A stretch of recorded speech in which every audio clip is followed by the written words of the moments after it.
हिंदी वर्णमाला में स्वर और व्यंजन के अतिरिक्त ध्वनियों का एक अन्य भेद भी है जिसे अयोगवाह कहते हैं।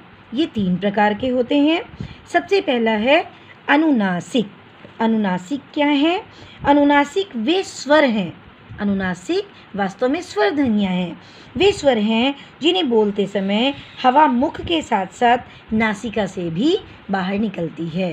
अर्थात अनुनासिक उन स्वरों को कहते हैं जिन्हें बोलते समय हवा मुख के साथ साथ नासिका से भी बाहर निकलती है। अनुनासिक स्वरों को हम चंद्रबिंदु या बिंदु के रूप में लिखते हैं। अनुनासिक को लिखने का तरीका या तो बिंदु और या चंद्रबिंदु। देखिए उदाहरण।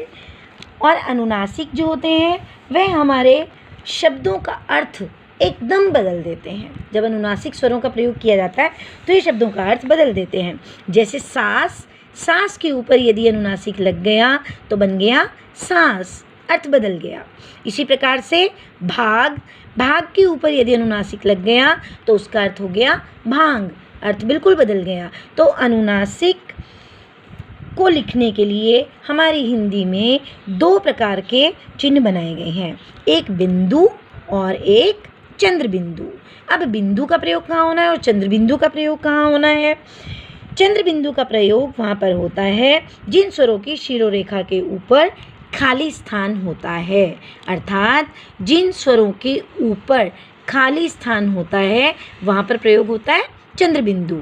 और जिन स्वरों के ऊपर शिरोरेखा पर खाली स्थान नहीं होता वहाँ पर इसका प्रयोग किया जाता है केवल बिंदु के रूप में। जैसे देखिए चोंच, चोंच के ऊपर च के ऊपर ओ की मात्रा लगी हुई है, शिरोरेखा के ऊपर खाली स्थान नहीं है, तो इसलिए यहाँ पर अनुनासिक का प्रयोग बिंदु के रूप में किया गया।